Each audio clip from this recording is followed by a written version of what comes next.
ஸ்ரீ குருப்பியோ நமஹா. அனைத்திலும் தேர்ச்சி பெற அபிராமி அந்தாதியின் இந்த 39வது பாடலை நாம் பாட வேண்டும்.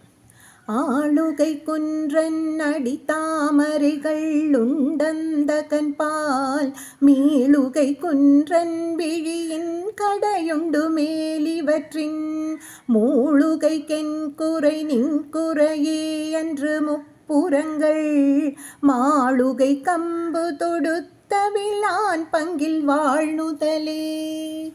இனி இதன் விளக்கத்தை பார்ப்போம்.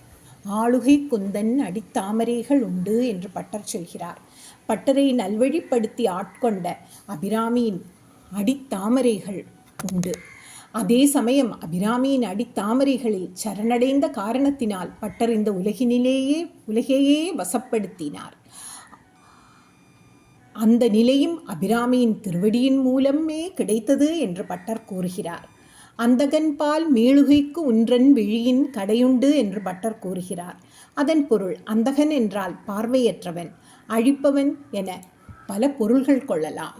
முகக்கண்ணையும் இழந்துள்ள அந்தகன் பிடியிலிருந்து அபிராமியின் கடைக்கண் விழிப்பார்வைகளே போதும் என்று பட்டர் கூறுகிறார். அந்தகன் என்ற அழிப்பவன் வருவது ஒரே ஒரு நாள் மட்டும்தான். அந்த நாளை எண்ணி ஒவ்வொரு நிமிஷம் வேதனைப்படுவது, உள்ளம் தளர்ச்சி அடைவது உலக இயற்கை. இப்படி அந்த நாளினும் அபிராமியின் கடைக்கண் அருட்பார்வையில் பட்டவர்களுக்கு அந்தகன் பயம் கிடையாது என்கிறார் பட்டர். அம்பாளின் பார்வை பாரபட்சமின்றி எல்லோரையும் மேன்மையடைய செய்கிறது என்று பட்டர் சொல்கிறார். மேல் இவற்றின் மூளுகைக்கு என் குறை நின்குறையே அன்று என்று பட்டர் கூறுகிறார். இதன் பொருள் அரிய பெரிய பெருமைகள் உள்ள அம்பாள் துணை உள்ள பொழுது மீண்டும் துன்பம் வருமானால் அது நம்மிடம் உள்ள குறையே அல்லாத அம்பாளிடம் குறைபாடாகாது.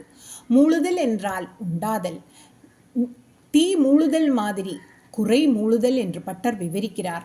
மீண்டும் துயர்பட காரணம் பட்டரேதான் அல்லாத அம்பாளின் குறையில்லை என்கிறார். இதை நின் குறையே அன்று என கூறுகிறார். முப்புறங்கள் மாளுகைக்கு அம்பு கொடுத்த வில்லான் பங்கில் வாணுதலே என்று பட்டர் கூறுகிறார். முப்புறங்கள் என்பது நம் உடலில் உறைந்திருக்கும் ஸ்தூல உடல், சூஷ்ம உடல், காரண உடல். இவை அசுரத்தன்மை உள்ளது. இந்த 3 சரீரத்துக்குள் கிடந்து தவிக்கும் ஆன்மா விடுதலை பெற்று ஆனந்தம் அடையச் செய்யும் திறமை அம்பாளுக்கே உண்டு. அந்த வரிகளின் மூலம் பட்டர் உணர்த்துகிறார்.